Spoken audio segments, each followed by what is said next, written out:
If you could choose one verse of scripture that describes Southminster Church and its journey, what would it be? There is a time for everything and a season for every activity under the heavens.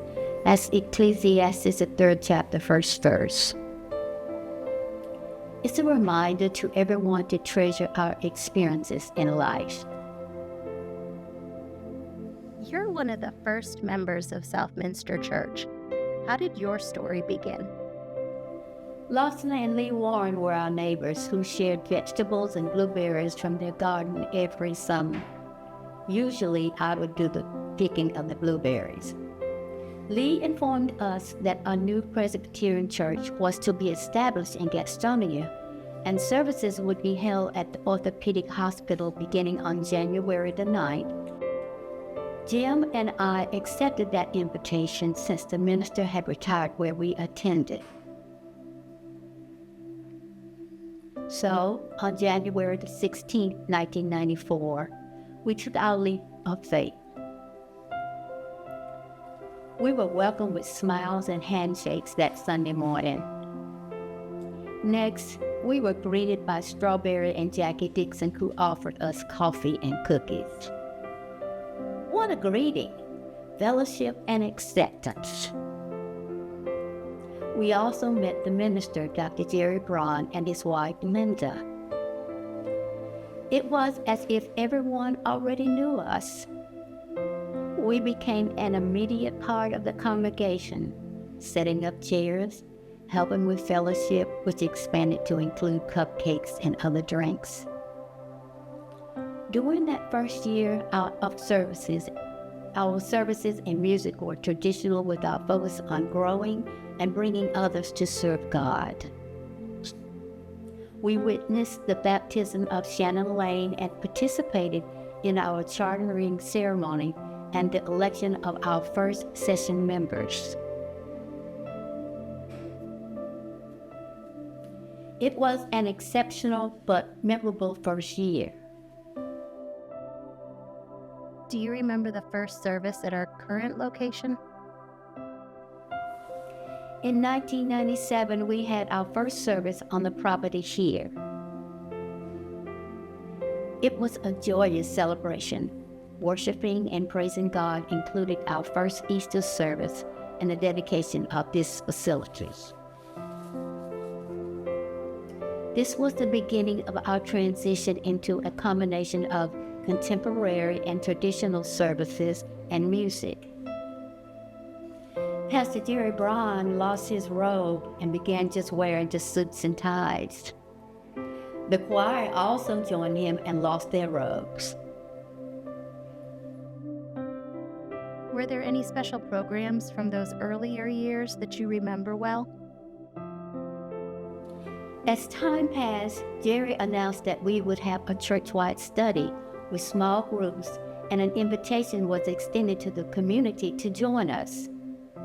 The study was conducted using Rick Warren's book, The Purpose-Driven Life, and in it, the opening sentence was, "It's not about you." This was an interesting challenge, especially to me. I believe we all grew in our faith by the end of that study. Upon completing that study, it led to 2 services on Sunday mornings. A contemporary one at 9:30 and a traditional one at 11. In 2005, our congregation accepted a merger request from Armstrong Presbyterian Church. After a car caravan from Armstrong to here, we worshiped together as one body in faith. 2011 was a joyous but a sad time for us as we celebrated Dr. Braun's retirement. We experienced all range of emotions, but were thankful for the years he shared his leadership in building our faith and belief in the Almighty. Our next 2 years were spent in our wilderness, in search of who we were and what would we become. We were led by 3 animals, a male and 2 female pastors, who helped us to keep our spirits and faith. During this period, we returned to one Sunday, 10:30 contemporary service.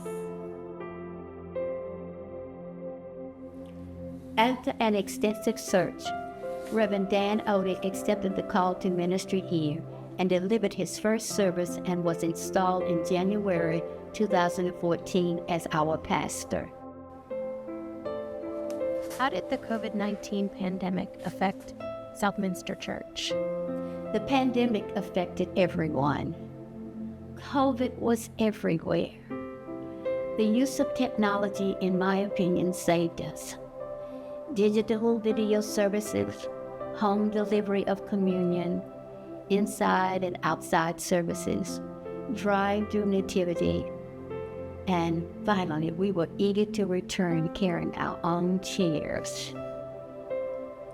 Pastor Saul and Mazita joined to assist Pastor Dan during this period. He and his family enriched the congregation in countless ways. How would you describe our church today?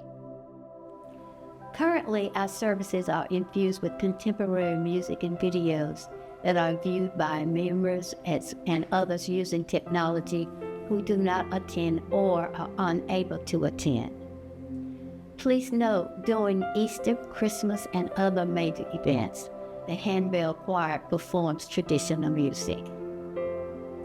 Fellowship remains a significant part of worship, as well as our mission to serve, to send, and to transform.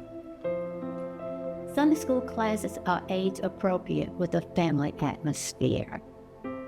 Recently, an all-female group served as ushers during worship.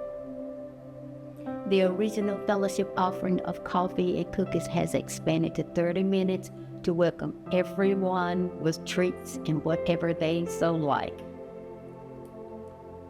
Finally, we are proud and grateful to have Pastor Dan, whose strong leadership reminds us to share our spiritual gifts as we worship and invite others to join us here at Southminster.